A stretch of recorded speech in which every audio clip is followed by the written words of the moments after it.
آپ زبردستی لے کر نہیں جا سکتے۔ یہ سن کے ولی محمد کے ماتھے پہ بل پڑے۔ کہنے لگا کیوں نہیں کر سکتا زبردستی؟ دیکھو اس کا سب کچھ ہے، اس سے محبت کرتا ہے، یہ ہمارا منگیتر تھا، اسے کیوں نہیں لے کے جا سکتا؟ تم کون ہوتا ہے کو روکنے والا؟ وہ کہنے لگا میں ایک وکیل ہوں، اور لڑکی اگر کسی کے ساتھ نہ جانا چاہے تو قانونی طور پر اس کے ساتھ کوئی بھی زبردستی نہیں کر سکتا، کوئی منگیتر بھی نہیں۔ پھر اس نے اپنا کارڈ ولی محمد کو دیا، کہنے لگا اس میں میرا موبائل نمبر لکھا ہے، آپ مجھ سے رابطہ کر لیجئے گا۔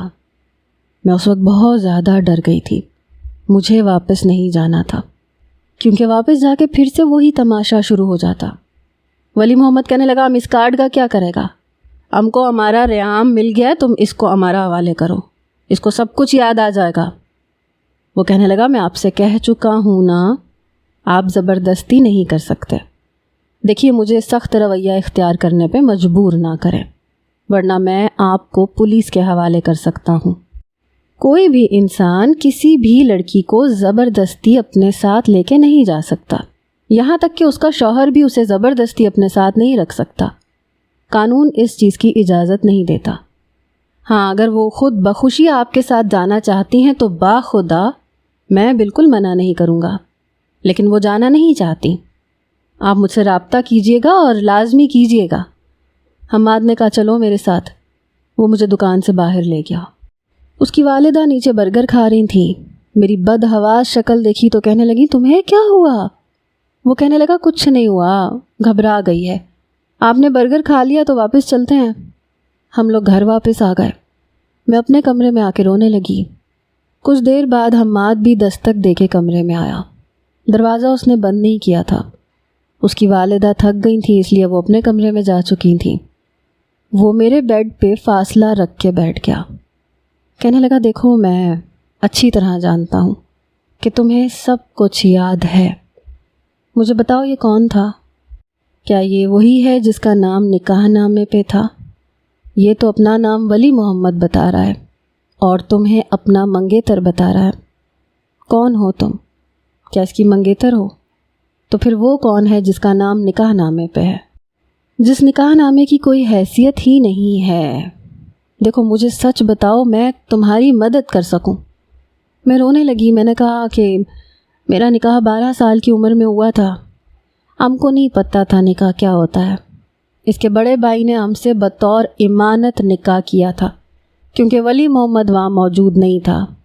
اس کے بھائی نے ولی بن کے ہم سے نکاح کیا تھا، جس سے میں ولی کے نکاح میں آ گیا۔ اس نے بس امانت کے طور پہ نکاح کی رسم ادا کی تھی۔ وہ کہنے لگا دیکھو جن الفاظ سے نکاح کیا گیا ہے ان کی کوئی حیثیت نہیں ہے۔ تمہارا نکاح اس شخص سے ہوا ہی نہیں ہے، اور ایسے نکاح نہیں ہوتا ہے۔ اول تو لڑکے کی موجودگی لازم ہوتی ہے، لڑکے کا اقرار بھی اتنا ہی ضروری ہوتا ہے جتنا لڑکی کا۔ ہاں اگر لڑکا اپنی طرف سے رضامندی دے چکا ہو اور نکاح کے وقت موجود نہ ہو، اور لڑکے کی رضامندی 2 گواہوں نے سنی ہو، تو پھر اس کا ولی اس کا باپ بن سکتا ہے، یا اس کا بھائی اس کا ولی بن کے اس کا نکاح لڑکی سے لے سکتا ہے۔ لیکن لڑکے کا نام ہونا چاہیے، اس کے باپ کا یا کسی اور کا نہیں۔ اور لفظ بحیثیت امانت، اس لفظ کی کوئی اہمیت نہیں ہے۔ ایک تو تم نابالغ تھیں، اور پھر جن الفاظ سے نکاح لکھا گیا ہے وہ الفاظ درست نہیں ہیں، اور نکاح پہ لڑکے کا نام ہی موجود نہیں تھا۔ ولی کا نام ولدیت کے خانے میں آتا ہے، لڑکے کے خانے میں نہیں آتا۔ اگر اس نکاح نامے کو دیکھا جائے تو یہ ایک کاغذ کا ٹکڑا ہے، اس سے زیادہ کوئی اہمیت نہیں رکھتا۔ اس کا بڑا بھائی بھی تمہارا شوہر نہیں لگتا کیونکہ اس کی مرضی شامل نہیں تھی۔ شاید کچھ نہ لکھنے کی وجہ سے یہ سب کچھ ہوا ہے۔ تم آزاد ہو، تم کسی کے نکاح میں نہیں ہو۔ اب بتاؤ قصہ کیا ہے؟ میں نے روتے روتے اس وکیل کو سب کچھ بتا دیا۔ وہ کہنے لگا اچھا تو یہ مسئلہ تھا آپ کا، اس لیے آپ واپس نہیں جانا چاہتی؟ میں نے کہا ہم واپس نہیں جانا چاہتا، ہم نہیں چاہتا دونوں بھائی ہمارا وجہ سے لڑے جھگڑے یا آپس میں خون خرابہ کرے۔ وہ کچھ دیر سوچتا رہا، پھر کہنے لگا آپ کیا چاہتی ہیں؟ میں نے کہا ہم صرف اپنا حفاظت چاہتا ہے، ہم کو ایک محفوظ مقام چاہیے۔ وہ کہنے لگا وہ لڑکا آپ سے محبت کرتا ہے۔ اس کی حالت دیکھ کے مجھے بھی اس پہ ترس آ رہا تھا۔ اتنا تو اندازہ لگا سکتا ہوں میں نے کوئی جواب نہیں دیا۔ میں جانتی تھی کہ وہ مجھ سے محبت کرتا ہے، بے تحاشا محبت کرتا ہے۔ وہ کہنے لگا آپ کو آئے ہوئے صرف آدھا گھنٹہ ہوا ہے، اور اس آدھے گھنٹے میں اس کی 4 بار مجھے کال آ چکی ہے۔ وہ مجھ سے ملنا چاہتا ہے، بات کرنا چاہتا ہے، لیکن مجھے لگا تھا کہ پہلے مجھے آپ سے سچ جان لینا چاہیے۔ دیکھیں، آپ کا نکاح کسی سے بھی نہیں ہوا، اس لیے آپ بغیر کسی پریشر کے اپنا فیصلہ لے سکتی ہیں۔ یہ کہہ کے وہ باہر چلا گیا۔ میں یہ سوچنے لگی کہ میں کیا چاہتی ہوں۔ کیا میں بھی ولی محمد سے اتنی ہی محبت کرتی ہوں جتنی وہ مجھ سے کرتا ہے، یا پھر مجھے کسی سے بھی محبت نہیں ہے؟ میں نے اپنی آنکھیں بند کر لیں۔ اپنے دل کو ٹٹولنے کے باوجود میں سمجھ نہیں پا رہی تھی کہ مجھے محبت کس سے ہے۔ میں نے کبھی سوچا ہی نہیں تھا، شاید کبھی اپنے دل کی خاموش زبان کو سننے کی کوشش ہی نہیں کی تھی۔ اگلے روز شام کو میرے دروازے پہ دستک ہوئی۔ میں دوپہر کا کھانا بنا کے، کھانا کھا کے تھوڑی دیر آرام کرنے کے لیے لیٹی تھی۔ سوچ رہی تھی کہ باہر جا کے چائے بناؤں۔ دروازے پہ دستک ہوئی تو میں نے کہا لاک نہیں ہے، آ جائیں، کون ہے؟ مجھے لگا کہ یا تو حماد کی والدہ ہوں گی یا حماد ہوگا۔ دروازہ کھلا تو سامنے ولی محمد تھا، ساتھ میں حماد بھی تھا۔ وہ مجھے ہی دیکھ رہا تھا۔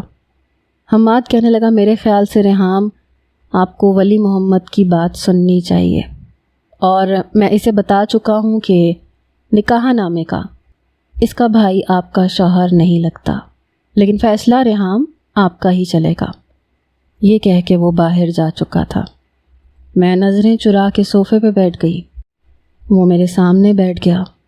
پہلے تو مجھے دیکھتا رہا، دیکھے ہی جا رہا تھا۔ مجھے کچھ الجھن سی ہونے لگی۔ میں نے کہا کو ولی محمد ایسے نہیں دیکھو۔ وہ کہنے لگا کیوں نہ دیکھوں؟ بہت ظلم کیا ہے تم نے مجھ پہ۔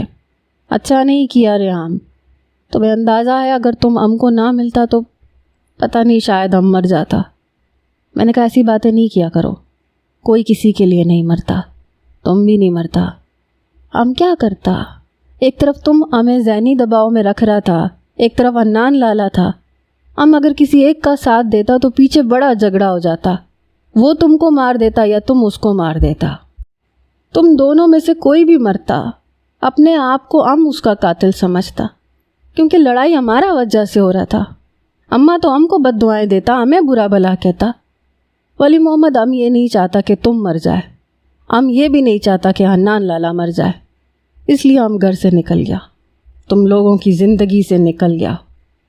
وہ کہنے لگا تمہیں کوئی کچھ نہیں کہے گا، عدنان لالا کو سمجھ آ گیا ہے کہ تم ہمارا لیے کیا ہے، تمہیں نہیں پتا، تمہیں نہ پا کے ہم پاگل ہو گیا تھا۔